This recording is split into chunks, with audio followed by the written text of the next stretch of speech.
Hello बच्चों, चलिए प्रश्न को देखते हैं। प्रश्न है हमारे पास अवकलज समीकरण d का वर्ग y बटा dx का वर्ग की घात 3 प्लस dy बटा dx का वर्ग प्लस साइन dy बटा dx प्लस 1 बराबर 0 की हमें घात ज्ञात करनी है। निम्न अवकलज समीकरण की हमें घात ज्ञात करनी है।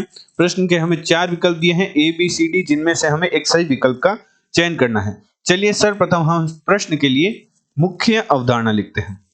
मुख्य अवधारणा, मुख्य अवधारणा में हम अवकलज समीकरण की घात किस प्रकार ज्ञात की जाती है उसका अध्ययन करेंगे। अवकलज समीकरण की घात, अवकलज समीकरण की घात ज्ञात करने के लिए सर्वप्रथम हम जांच करते हैं कि हमारा जो अवकलज समीकरण है वह परिभाषित है या नहीं। तो अवकलज समीकरण की परिभाषा क्या होती है, परिभाषित है या नहीं, इसकी जांच करते हैं। यदि हमारा अवकलज समीकरण परिभाषित नहीं है तो हम अवकलज समीकरण की घात नहीं ज्ञात कर सकते। तो अवकलज समीकरण की परिभाषा क्या होती है, वह समीकरण जिनमें स्वतंत्र चर, वह समीकरण जिनमें स्वतंत्र चर,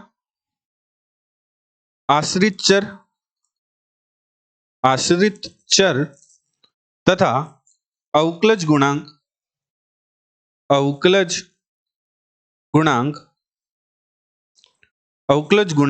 सम्मिलित हो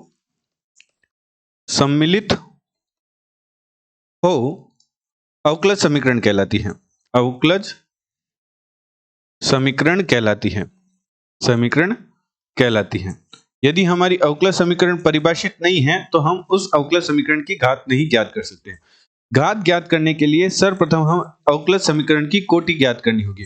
तो किसी अवकलज समीकरण की कोटि क्या होती है, किसी अवकलज समीकरण की कोटि समीकरण में उपस्थित, समीकरण में विद्यमान उच्चतम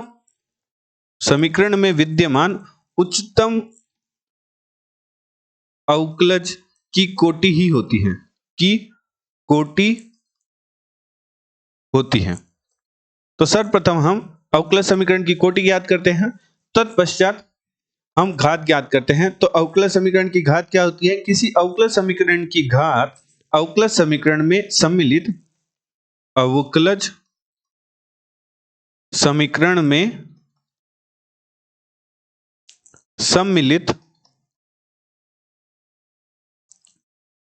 समीकरण में सम्मिलित उच्चतम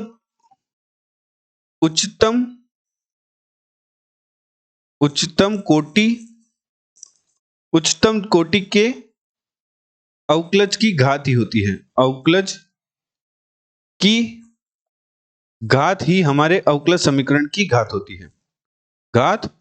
होती है।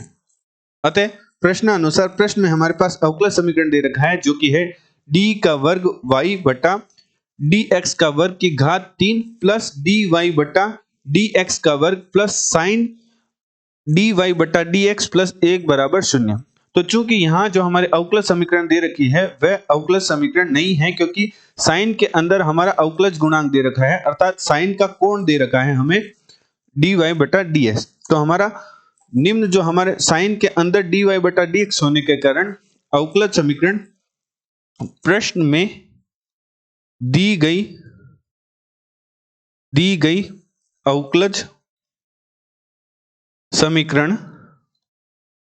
परिभाषित नहीं है, क्योंकि हमारा जो अवकलज है वह एक कोण दिखा रखा है। चूंकि हमारे अवकलज समीकरण की परिभाषा होती है कि स्वतंत्र चर होना चाहिए, आश्रित चर होना चाहिए और अवकलज गुणांक सम्मिलित होना चाहिए, अर्थात जो अवकलज समीकरण है वह हम अवकलज गुणांक के सापेक्ष देखते हैं।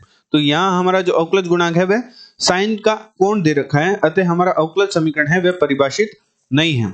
तो यदि हमारे अवकलज समीकरण परिभाषित नहीं है तो हम अवकलज समीकरण की घात नहीं ज्ञात कर सकते। अतः हमारे प्रश्न का जो डी विकल्प है वह सही होगा, प्रश्न का सही उत्तर, अर्थात हमारा जो अवकलज समीकरण है वह परिभाषित नहीं है। आशा करते हैं आपको प्रश्न का समझ आया होगा। धन्यवाद।